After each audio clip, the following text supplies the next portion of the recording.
এখানে এভাবে কিংবা ওইভাবে, হাসি কিংবা কান্নায়, আনন্দ কিংবা বেদনায়, সুখে কিংবা দুঃখে, সুস্থ কিংবা অসুস্থ, একভাবে না একভাবে জিন্দিগি তো চলেই যাবে। কিন্তু ওয়াহা দেখনা ফের कैसे रहे, দেখার বিষয় হলো সেখানে আখিরাতে, হাসরে, পরকালে কেমন থাকবে, ওইখানে কেমন থাকবে, ওইখানে কেমন থাকবেন, ওইটা হলো বিষয়।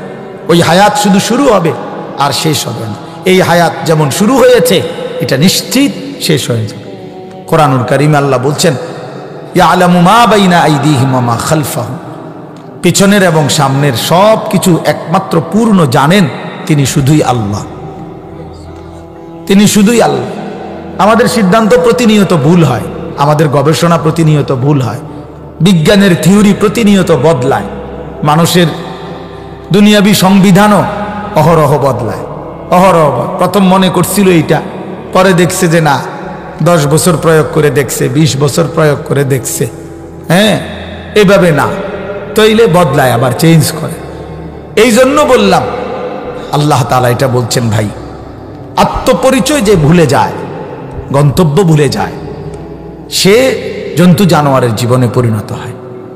আল্লাহ তাআলা এই জন্য বলছে, বান্দা আমার এই পরিমাণ ভুলে যেও না, আমি তোমার পরিচয় ভুলাই দেব।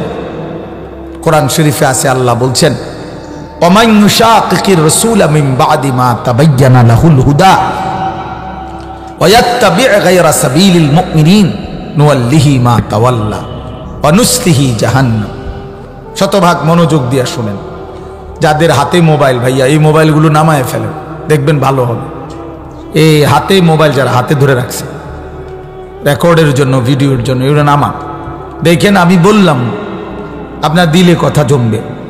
মোবাইলে তো আছেই আলহামদুলিল্লাহ, মোবাইলে লাখ লাখ ওয়াজ আছে, সবার ওয়াজ, নসিহত, বক্তৃতা, হার কিসিমের আয়োজন সব আছে মোবাইল। কিন্তু জিন্দিগিতে কি আছে সেটা দেখার বিষয়। আমার কলিজায় কি আছে, আমার জীবনে কি আছে, আপাদমস্তক কি আছে, এটা দেখার বিষয় না। এজন্য আমার দিকে তাকায়া অল্প একটু কথা মনোযোগ দিয়ে শুনেন, তাইলে ভালো হবে। নিজের কল্যাণ, নিজের ভালো বুঝা, এটা অনেক বড় বিষয়। মানুষের কল্যাণ এটা যেমন মহৎ কাজ, কিন্তু নিজের সংশোধন তার চাইতে বেশি গুরুত্বপূর্ণ কাজ, গুরুত্বপূর্ণ কাজ। মানুষের সেবা, মানুষের কল্যাণ সাধ্যমতো, নিজের সংশোধন পুরা মতো, নিজেকে পরিবর্তন করতে হবে পুরা মতো। এই সমাজের কেউ আপনার কথা শুনে না, তারপরও আপনাকে নামাজ পড়তেই হবে। এই সমাজের কেউ অন্যায় ছাড়ে না, তারপরও আপনাকে অন্যায় একাই হলেও ছেড়ে দিতে হবে। এই সমাজের প্রত্যেক ঘরে ঘরে নাচ গান, তারপরও আপনাকে একা হলেও ফিরে থাকতে হবে। যে না, 10-এর যেই গতি আমার সেই গতি না, না 10-এর যেই গতি আমার সেই গতি না, আমার গতি আখিরাত, আমার গতি আমার আল্লাহর হুকুম। अगरचे बुत है जमात की आस्तीनों में मुझे है हुक्म खुदा ला इलाहा इल्लल्लाह। আল্লামা ইকবালের শের এটা।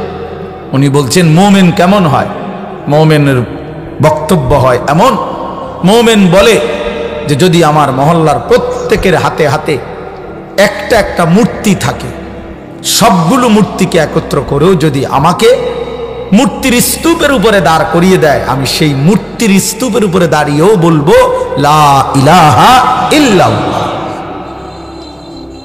আল্লাহ, আমার আল্লাহই আল্লাহ, আমার আল্লাহই আল্লাহ, আমার আল্লাহই আল্লাহ। নবী সাল্লাল্লাহু আলাইহি ওয়াসাল্লামের একজন সাহাবী হযরত হুযায়ফা, তিনি বলছেন, নবীজিকে একদিন জিজ্ঞেস করছেন, ইয়া রাসূলুল্লাহ, জীবন চলার পথে যদি ইসলামের পথে চলতে, আল্লাহর হুকুম মানতে গিয়ে যদি কাউরে সঙ্গী না পাই, তখন কি করব? কেউ আর আমার সঙ্গে নাই, সবাই নাফরমানিতে ডুবে গেছে, মনে করেন এমন যদি হয় কখনো, তো আমি একা কি করব তখন? আল্লাহ নবী সাল্লাল্লাহু আলাইহি সাল্লাম বলছেন, ওয়ালাউ আন তাআদ্দা বিআসলি শাজারাতিন, প্রয়োজনে তুমি একাই গাছের শিকড়, গাছের গোড়ালি কামড়াইয়া ধরে হলেও দ্বীনের উপরে থাকবে, একাই একাই। এ সমাজের সবাই নষ্ট হয়ে যায়, আমি একাই, আমি একাই। ফাকাতিল ফি নাফসিক, আল্লাহ তাআলা নবীকে বলছেন, বন্ধু আপনার অনুসারী সাহাবীরাও যদি একজনও যুদ্ধের ময়দানে যুদ্ধ করা ছেড়ে দেয়, একজনও যদি সঙ্গে না থাকে, আপনি একাই আল্লাহর রাস্তায় জিহাদ করেন। একাই যুদ্ধ করবে, একাই।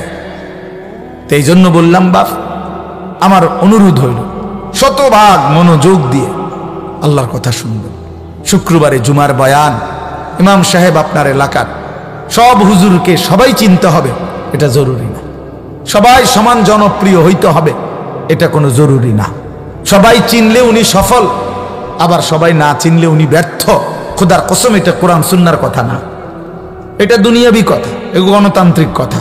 বেশি ভোট যেদিকে নির্বাচিত সেদিকে, এটা হলো দুনিয়াবি হিসাব। কিন্তু কোরআন সুন্নাহর আলোকে এটা কোনো কথা না। সবাই চিনতে হবে জরুরি না। আপনার মহল্লার ইমাম সাহেব আপনি চিনেন, উনি আপনার জন্য রহমত। আপনার মসজিদের খতিব, উনি আপনার জন্য আল্লাহর পক্ষ থেকে মনোনীত। ওনারে সারা বাংলাদেশ চিনতে হবে কেন? উনি সারা বাংলাদেশের মসজিদের ইমাম। কথা বলেন না কেন? তো সারা বাংলাদেশের সব মসজিদ, আপনার মসজিদের ইমাম সাহেব রে আমরা বাড়ির থেকেও চিনতে হইব, কি দরকার এত? কথা বলেন না? আমরার এলাকায় ইমাম সাহেব আছে না? তো তাহলে আপনার হুজুরের আমি চিনতে হইব, এইটা কোনো কথা না।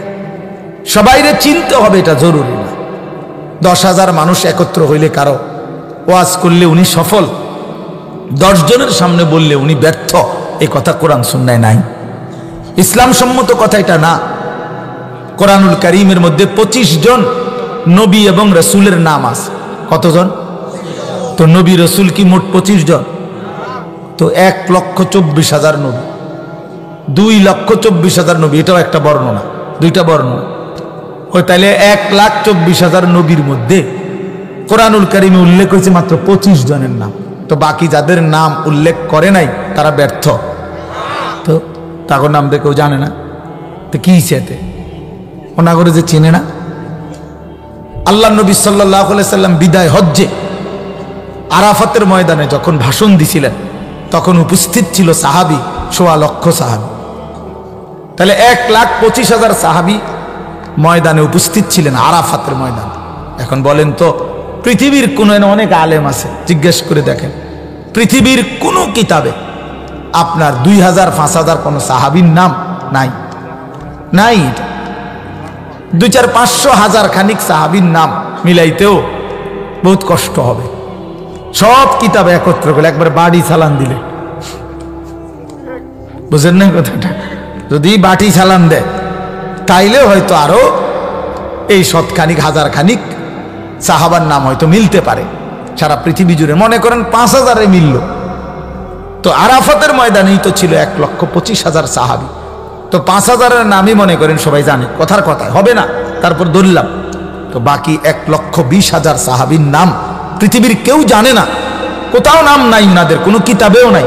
তো ওনারা ব্যর্থ, এই কথাটা বুঝছেন কিনা বলেন? তাহলে সফলতা কিংবা ব্যর্থতার জন্য জনপ্রিয়তা, পরিচিতি, এটা কোনো বিষয়। তাইলে তো সাহাবীদের নাম সবাই জানতো, কমপক্ষে কিতাবে থাকতো। নবী রাসূলদের নাম তো কমপক্ষে কোরআন শরীফে উল্লেখ করা দরকার ছিল না। আল্লাহ তাআলা বুঝাইছেন এখানে এটা মুখ্য বিষয় না, মুখ্য বিষয় না। হাসরের ময়দানেই দেখা হবে, ऐसे रहे या वैसे रहे वहां देखना फिर कैसे रहे। এখানে এভাবে কিংবা ওইভাবে, হাসি কিংবা কান্নায়, আনন্দ কিংবা বেদনায়, সুখে কিংবা দুঃখে, সুস্থ কিংবা অসুস্থ, একভাবে না একভাবে জিন্দিগি তো চলেই যাবে। কিন্তু ওয়াহা দেখনা ফির कैसे रहे, দেখার বিষয় হলো সেখানে আখিরাতে, হাসরে, পরকালে কেমন থাকবে, ওইখানে কেমন থাকবে, ওইখানে কেমন থাকবেন, ওইটা হলো বিষয়। ওই হায়াত শুধু শুরু হবে আর শেষ হবে না। এই হায়াত যেমন শুরু হয়েছে এটা নিশ্চিত শেষ হয়ে যাবে।